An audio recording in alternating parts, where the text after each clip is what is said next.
Yeah. Oh yeah.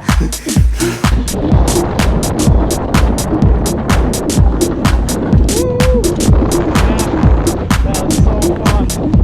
Wow.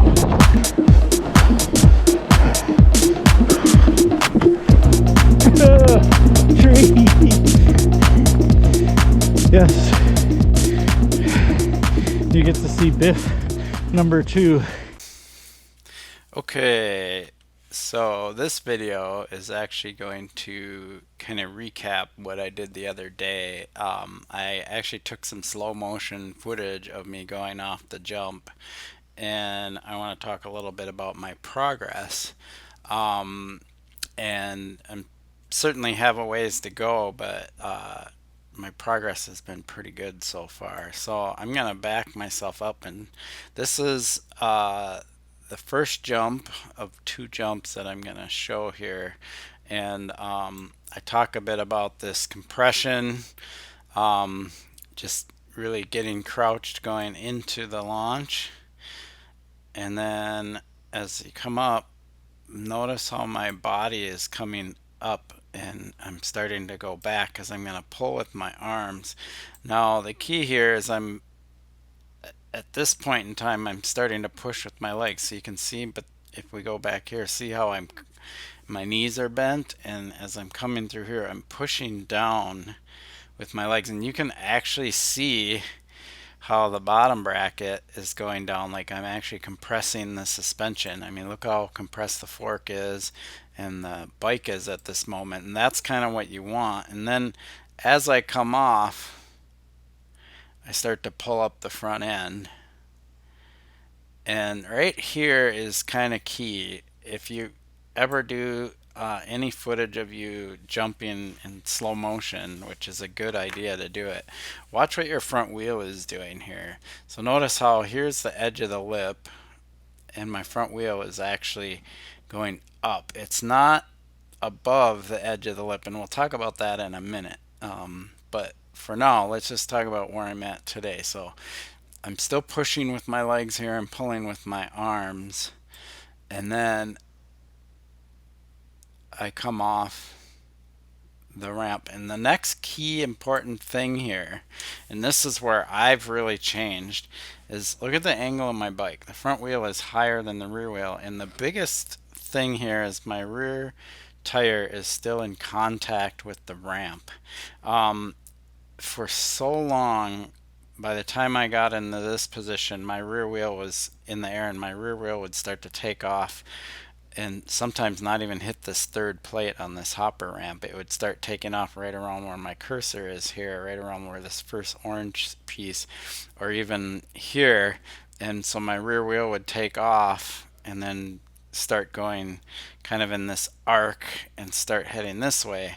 Well, the reason that was happening was because back here, right around here, I wouldn't be pulling up anymore. I would start to push my front end forward, and so over here where the cursor is, you see the fire hydrant, I would start aiming for the landing at this point, and so I'd start pushing forward and causing my front wheel to go this way. My body position also would be further forward towards the handlebars, and my arms would be more bent at this point, which would allow me this kind of ability to get the bike to go lower but then go kind of for that hill. And I used to call that racer jumping, and I would kind of absorb the lip.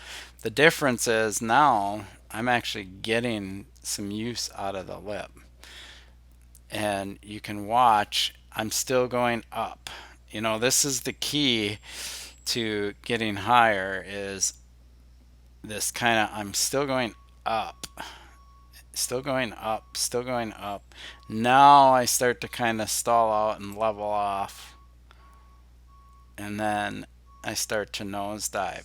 One thing that I want to point out on this jump before I show the next jump is notice how long it takes me before I level off the bike and hit. I think I'm hitting peak air right about here, which to me seems kind of late. Um, so to talk a little bit about Where I want to go is here. Instead of my front wheel being here, see how the takeoff is right there? If we draw a line from the takeoff and keep the arc going, the bottom of my front tire should technically be closer to where the bottom of my rotor is. If I really want to boost, my handlebars should be closer to my chest, and I'm pushing good through my legs, but I'm not really doing the full potential up front here. So the idea is I'd continue pushing hard with my legs.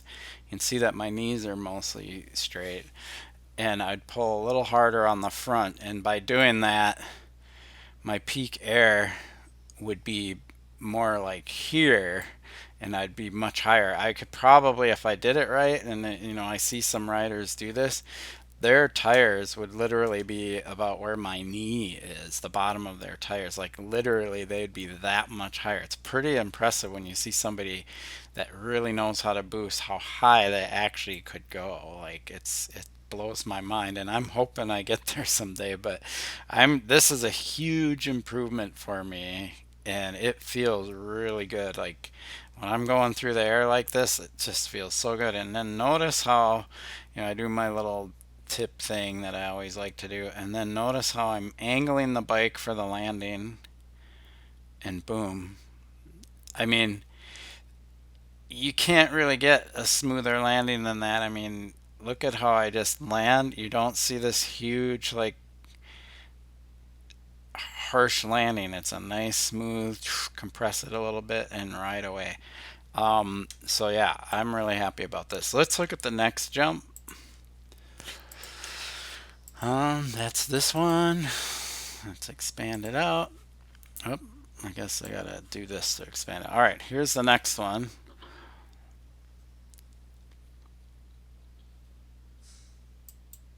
Now, the difference between this one and the first one is very subtle. If we watch here, all the things are the same. So I got my crouch going on, I'm come up, I'm pushing with my legs, pulling with my arms, and I'm going up. Now notice where my front wheel is in this one. It's a little bit higher. It's very subtle, but I'm pulling harder with my arms this time. But the one thing I do notice is right here, see how I'm already bending my knees? Little early. Like I still should be pushing with my legs here, and my front wheels should be up closer to where my cursor is. But if you look at this air, peak height is a little sooner. Like here's my peak height on this one. And the last one, my peak height was much closer. I was more centered over this telephone pole. And ideally, this is kind of what I want. I want my peak height to be sooner and not later, because I want to boost off the ramp. And then I come in, and again, no problem.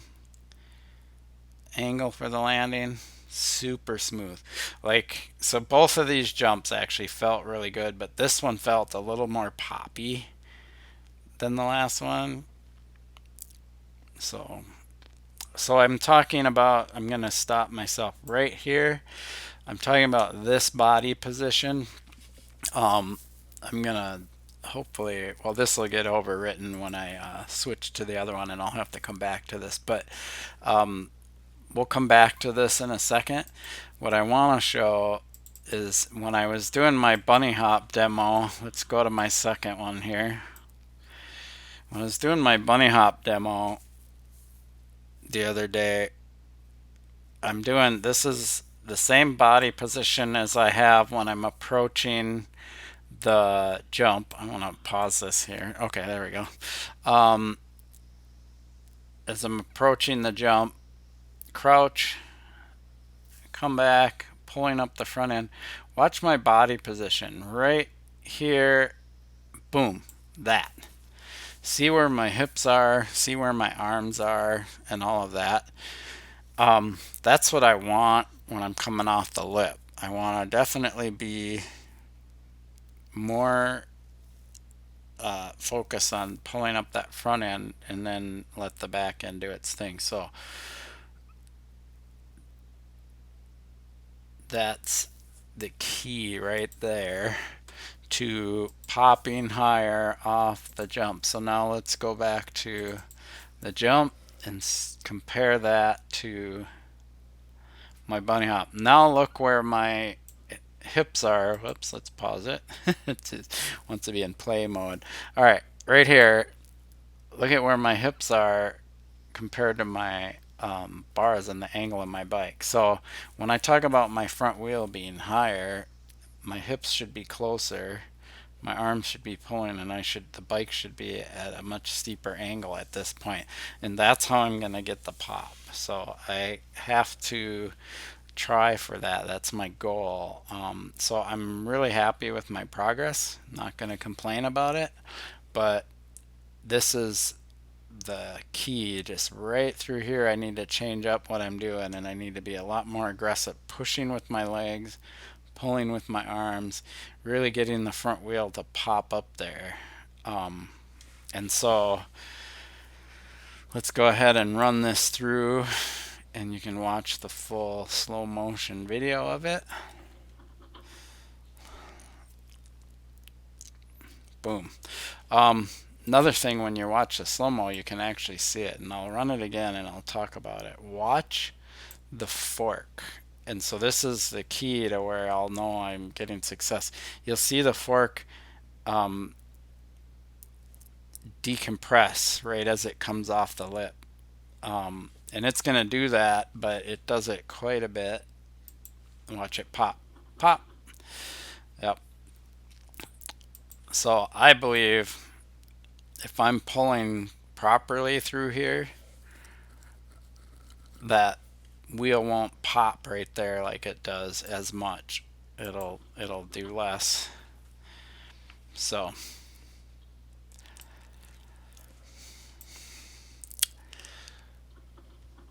super excited about this. I have a ways to go yet, but this is the first time that I've really started to get the concept of popping. I mean, I've been jumping for a long time and I've been very successful with it and have loved it for many years. And it's kind of interesting that now I'm kind of rediscovering this new way, this pop, and really focusing on working on it. So I really hope you like what I'm doing on my channel and showing you this stuff, because I have a feeling a lot of you are in a similar situation where you're probably able to jump, but you're trying to get a little higher, a little farther, a little more pop and everything. Just to talk a little bit about distance. Distance has a lot to do with speed and your pop, and a combination of the two. As you learn to pop higher, when I start getting there, I'm going to have to add a little more speed, because if I get a really good pop and I'm not going fast enough, I'm going to start coming down short. So I'll have to combine that, and there's always this kind of delicate balance between speed and pop and so on and so forth. We'll get into that when I get there, but I'm not quite there yet, but I've seen that mentioned in other videos. Cool. I really appreciate your support for my channel. Please like and subscribe. Thanks for watching.